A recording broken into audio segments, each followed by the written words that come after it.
Hi, and welcome to this installment of Frank and Mary here in Westborough. If you haven't seen this show before, my name is Art Bergeron. My day job is as an elder law attorney at Myrick O'Connell, actually also in Westborough. There are about 20 of us in Westborough. But this show is not about my day job. It's about my friends Frank and Mary. If you have seen any of my presentations at the senior centers in the area or libraries, you know that Frank and Mary's goal in life is to live in their house until they die and be buried in the backyard. And if that means you're in Westborough, that means you want to stay right here. You don't want to go to San Diego to move with your kids. You don't even want to go to Marlborough where I live. You want to stay home. So the question on the show, before the show or for the show, is who are the people you need to know? What are the programs you need to know about in order to be a senior here? And who are the people that you just be kind of interested in knowing, even if you don't absolutely have to know them, right? So Shelby Marshall, my co-host, who is known by just about everybody, I know, even though she's so young, she's even known by a lot of seniors, is when my co-host has been getting these great, wonderful guests, and she's got another wonderful person today. So Shelby, whom do we have today? Yeah, so good morning, Arthur. Great to see you again, as always. And welcome to our guests out there in the hinterlands of Westborough. So very excited about today's guest. Renee Hatherley is joining us, like myself, I guess, but even better well known. Renee is not a stranger to Westborough. She is a former principal, former teacher, but she's on today in her capacity as president of the Westborough Women's Club. I'm a proud member of that club, and it's when we think about connecting Frank and Mary to others in the community, Westborough Women's Club is like this hot, cool club to be part of. And I know it might not include Frank, but if Frank's looking for, Mary to go hang out with some friends, these are the ladies you want to do it with. So welcome, Renee. And it's so good. It's because it's hot and cool at the same time. That is Yeah. that is a real statement. Didn't even know I was saying that. I'm chuckling over here because I don't know that our group of ladies gets called hot and cool At a the same. lot. So Well, I can't wait to share it with them. Being that true confessions, I'm approaching menopause. Right. I can relate to that very well. So maybe we are hot and cool, Renee. Whatever, it sounds good to me. Right. Sounds good to me. So Renee, definitely not lukewarm. You're not lukewarm. Hot and cold. It's like sweet and sour. It's like. So Renee, let's talk about some of the basics. So what is the Westborough Women's Club? How long has it been around? Give us a little background, please. All right, I can tell you a little bit about the history of the Westborough Women's Club. And I can tell you that when I joined, I didn't know as much as I do now about the history. But I believe that the Westborough Women's Club is actually the oldest civic organization in Westborough. Wow. And it was founded in 1916. 1916, and we celebrated our 100th anniversary back in 2016. And if you were at the 300th anniversary parade, you may have seen our float go by with the 100th anniversary symbols all there. Very, very, very proud. So we are not all 103 or 4 years old, but the organization is. And a lot of great things came from the Westborough Women's Club over the years. It's changed because the town has taken over some of the functions of the club. But the Westborough Women's Club actually ran the first kindergarten class for the town from 1945 to 1976. So it was in 1976 that the town of Westborough took over the kindergarten education. So we're very, very proud of that. Some of the other organizations that were spawned by the Women's Club were the Westborough Players Club and also the 100th Town Chorus. So this club has been very active for a very long time, and we are pretty proud of that. So, So Rini, I wonder if good. they, Yeah. I wonder if they were founded specifically to lobby for suffrage, because that's almost 100. That's just a little over 100 years from the adoption of the suffrage amendment. Well, at the national level, definitely. That's very And interesting. Yeah. women's clubs across the country were being formed. Mhm. So, Rini, bring us to present.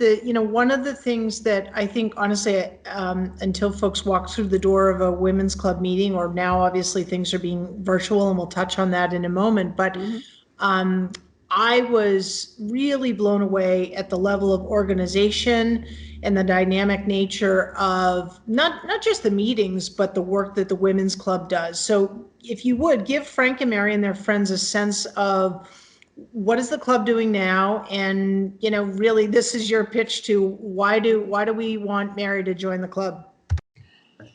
Well, it's interesting because when I became the president, this is my 3rd year as president. And someday when we want to do another show, I can tell you how that happened. But it is so different now from the way it was when I first began. And it is an extremely well-organized machine. There is no question about it. We have many subcommittees. We have groups of people who work in different areas, a very active club, so that we involve as many of our members as we can in direct service to the club and to the community. We have community improvement, we have membership, we have a programs committee, outreach, publicity, fundraising. We have our nominating committee, our scholarship committee, and every one of these committees has 3 to as many as 7 or 8 members on it, and they are all actively working. We have an executive board of officers, which includes your usual president, vice president, secretaries, treasurers, and we also have directors. We have 6 directors who serve on the board, and this is really the main organizing body of the club. We meet monthly, 1 week before the actual general meeting of the club. However, we do a lot more than just that one meeting. Things are going on all month long just to get ready for the general meeting. And I can tell you that after I retired from many, many years working as an educator, I needed something to do. I have more than filled that void. That's another show. However, the Women's Club played a huge role in that because I was really able to take things that I had learned as an educator, particularly as a principal, and apply them to the work I do with the Women's Club. But the ladies on this club are amazing. We have people who have retired. We have some people who are still working at jobs every day. However, the skills that they are able to bring are incredible. And, it's kind of like the perfect storm. If you want to be in an organization that is well run with a lot of great people that you will learn to love, the Women's Club is the place to be. And I have to say that, so and echo Rini's words.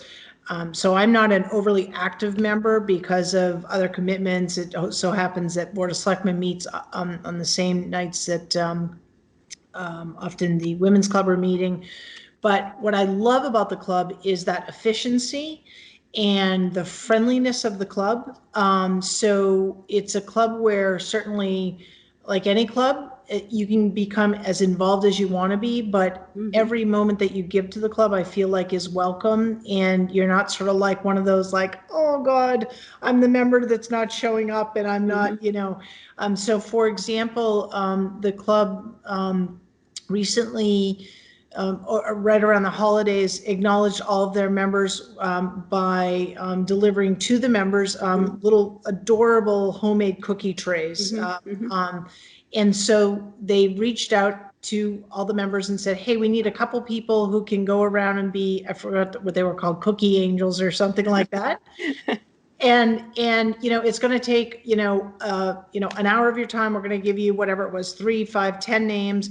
go and drop them off on this day. We need that commitment. And it was perfect for someone like myself who otherwise has like a bazillion things going on, but I felt like I could make that commitment. And talk about organized. There was my list. I went, bing, bang, boom, done. It was perfect. So sometimes I think clubs struggle to retain and attract new members because they don't have that level of organization. This is not the women's club. They are great. And like I said, they're fun. And so speaking of fun, Rini, in non-COVID times, right, you have a number of events that are very well attended. One is the comedy night, right? Yes, ladies' night out. And is that something that the club is anticipating in 2021 might occur? I would say absolutely. We actually tried to figure out if there was anything that we could possibly do online this year, but that's one thing we just haven't been able to figure out. That actually was not historically one of the fundraisers of the Women's Club. It was probably, I think we've had 3 ladies' night out to date, and they've been in March. And it's just a great night. We found some comedians who could put on a show for the ladies. Our Westborough Women's Club pretty much made all of the food, and buffet style, so that for the price of your ticket, you got food. The KFC opened their bar, very reasonable drinks if you wanted one. And after we had our dinner, our potluck dinner, we had entertainment. And we have found that has really interested people in the community. And that one event, I think, has attracted quite a few people to look into becoming members of the Women's Club. And it brings in some great funds that help to support the things that we do. And so to that end, Rini, what are some of the philanthropic causes? This is the other thing I love about the Women's Club is a variety of the causes that you support. It's not just one, but there are several. Well, we are members of the GFWC of Massachusetts as well as Westborough Women's Club. And by being a member of GFWC of Massachusetts, we have 501(c)(3) status as a nonprofit. At the Massachusetts state level, they have causes that they support. And we have in the past contributed to some of those causes. Recently, we have decided to try to keep our funds local and to support more that is closer to Westborough. We've been giving scholarships for many, many years. I think it was 1936 when the first high school scholarship was given. Generally, we give 3 to 4 scholarships to students at the high school after they complete their application. We support the Mass Star Leadership Conference by sending a high school sophomore. This is also done in conjunction with the state. We have supported, and I don't want to leave anybody out here, we just had, we have a different charity that we support every single month. Right. And the charity that we have supported in February is the farm, and I don't want to. Community Harvest Project, right? Yes, I don't want to leave out anything, which is why I'm looking in my book. Sure, yeah. Well, and while you're, oh, go ahead, sorry. No, go ahead.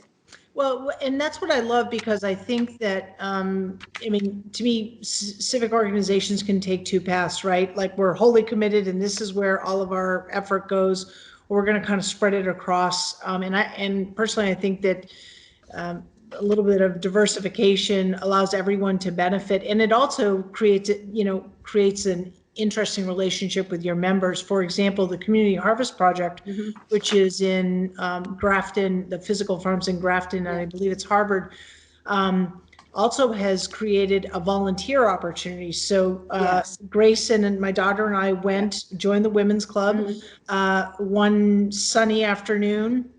or morning, I guess it was. And we harvested vegetables at the farm and worked along, and it was such an amazing experience for my daughter. She still talks about it to this day, and she got to interact with, women who aren't necessarily in my social circles, which is again just this wonderful benefit of the Women's Club. Well, and we're hoping that that is actually going to expand. Believe it or not, it's not that easy to get a date to provide that service to the Right. Community Harvest Farm. They have a lot of people who go and support them. And our date has been on a pretty hot day in August, which has been a challenge to get people there.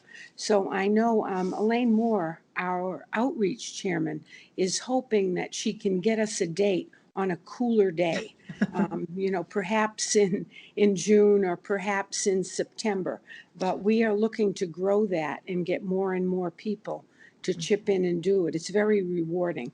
But some of the causes that we have supported are the Spectrum House. We do have a chapter in Westborough. We have supported the Veterans Inc. in Worcester. We have sent donations of money and in-kind donations to Abby's House in Worcester. We mentioned Community Harvest, the Westborough Senior Center. We try to support them as well. And the Charlotte Spinney Vision Scholarship Program and the Westborough Food Pantry are some of the local causes that we have been supporting. And one of the, Arthur, I don't know if you're familiar with this, but if you're not, you want to be. One of the signature events it's a fundraising event for the Westborough Women's Club is the Holiday House Tour. And it has grown in huge popularity. Didn't happen this past year, sadly, again, COVID, but it was, right, Rini, am I saying that right? We had to cancel this past year.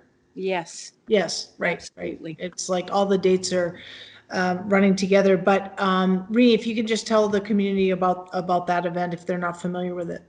Well, the Holiday House Tour is our biggest fundraiser. And it's really a shame that this year we were not able to do it. We brought in over $6,000 in funds that we were able to use for the high school scholarships through the Westborough House Tour the last time we did it. It's a wonderful event. We find 5 people, 5 families, couples, whoever, who are willing to open their homes. They generally decorate them for the holidays any way they would like. And we have these 5 houses, and they are on the tour. And people purchase a ticket, and they visit these homes and go in and just get to see some lovely, lovely homes in Westborough. All kinds of homes, old homes, new homes, farmhouses. We have had so many different types of homes that people have been able to get into. And I actually had my arm twisted about, I think it was probably 5 or 6 years ago, to have our house be on the house tour. And that really hooked me for Women's Club. I knew that I was ready to join the Women's Club after that house tour for many of the reasons that you've mentioned, Shelby. Yeah. The organization was incredible. I also accumulated more decorations for the holidays than I ever could have imagined. I think I kept Home Goods in business all by myself, and I thought I was going to have to rent a storage pod to put all of the different things that I have accumulated. Oh, Jim must have been thrilled. Well, he was a good sport about it. He supported me through the whole thing. And I know it was like old home week. Yeah. Because we actually stayed here for a little while people were coming through. Yeah. And we did leave because generally the homeowners leave. But it's wonderful. It's just a wonderful event. And we were so saddened not to be able to do it this year. Yeah. But this was not the year for people to be willing to open their homes. Right. And not the year for people thinking they would like to go into someone's home. Right. So we're just hoping we can get back to it. We're not sure if it will happen this next December, but if not, I would say definitely by 2022. Well, You know, hopefully we'll all be vaccinated and yeah. we'll be able to have that. And one of the We're hoping. beautiful parts, Arthur, is that, I mean, there really is it's sort of a little, this like, tour, you get to see people, you're obviously going to homes that maybe you've driven by before and said, boy, I would love to see the inside of that house. Right. It's just again, well run event. And what I love about it is like, there's like this big reveal, the houses are held in secret Right. until the very end, so you sort of don't know what you're buying a ticket for. Right, Oh. until you get the ticket.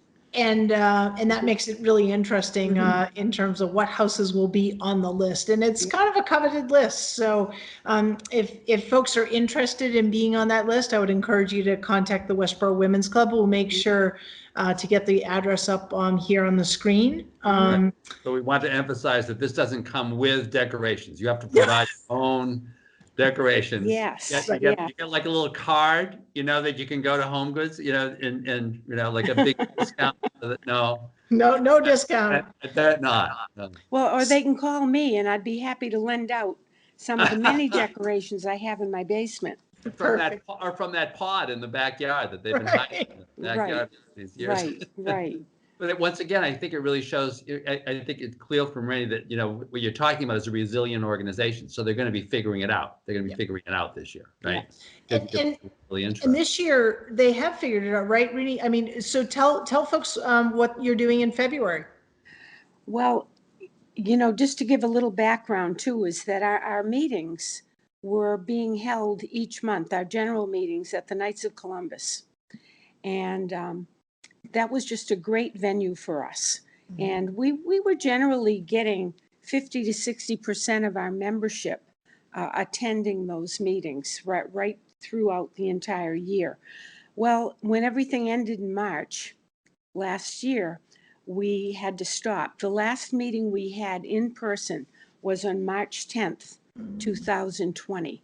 And we just got that one in. Right. And, I think it was within a few days that the governor shut down everything. So we did not meet after that. Our board continued to meet. We met over Zoom. We had one Zoom meeting with the general membership after that. But it wasn't, being the one who ran it, I would say it was not my most organized meeting, because I was kind of flying by the seat of my pants as far as that goes. We only had about 25 or 30 people attend, and this is out of a membership of close to 100 people. And I think it's because they weren't comfortable with Zoom yet. Right. We were learning as we went. But over the summer, did a lot of self-teaching, figuring it out, and beginning in September, we have been holding our meetings via Zoom, and we have been trying to do everything that we would have done in person over Zoom. The only thing we can't do is have a shared luncheon or potluck supper, which is what we normally would do before a meeting, before the business of the meeting started. I think we've gotten better and better with each month. Now, I know that there's an organization in Northborough and they start their meeting and everybody is holding a cocktail and there's like a margarita toast that everybody, but I'm not sure that you necessarily want to incorporate that. But Well, that might be a good idea. I'm just mentioning. Now, Reedy, as I had mentioned at the beginning of the show, one of my jobs is to provide comic relief. The other is to keep time, and I'm watching the time and I'm saying to myself, this has just been really interesting, but as a result, we're almost out of time. And I know at the end of the show, Shelby, I always ask, so is there something that folks need, because they're seeing us every week, is there something people should be knowing about over the next week that's a Westborough matter, right? Now you put on your little selectman hat. Sure. You should get a funny hat for this, right? Good, your selectman's hat. So yeah. So I do I do want to thank Rini. We'll make sure we put up the club's contact information. I want to actually not so much talk about what's coming up in Westborough, as I want to call your attention to a slide Aiden's going to put up as we wrap up the show today. And that is, we really want to hear from you. So we've talked about it in the past, but now we're going to give you some contact information. Arthur and I would love to hear if there are other topics about Westborough, people in Westborough you think should be featured. We'd love to hear your ideas. It's a fair amount of work to put a weekly show together. We love doing it, but we also want to make sure that the content continues to stay relevant. So hopefully next show we'll have another update about our vaccines, right? Sort of as that progresses. And the next show guest is in the works right now. So working through a couple options. So thank you, Shelby. So thank you, Rini. This was really wonderful. It was, it was good. It was a great education for me in terms of what is going on. But once again, really speaks to the incredible glue, the many ways, the many places in which there is this glue that is just bringing that community together constantly. That's a really magic thing. And I can see why the house tours really provide that also. So thank you very much, Rini. Thank you, Shelby, for doing this, and for finding these great people. Folks, I hope you continue to enjoy the show. As Shelby has said, we're we're really open to talking to the people that you want to be meeting. And this is a great way to be meeting them. So we will see you all in our next installment of Frank and Mary here in Westborough. Thank you very much. Okay, thank you.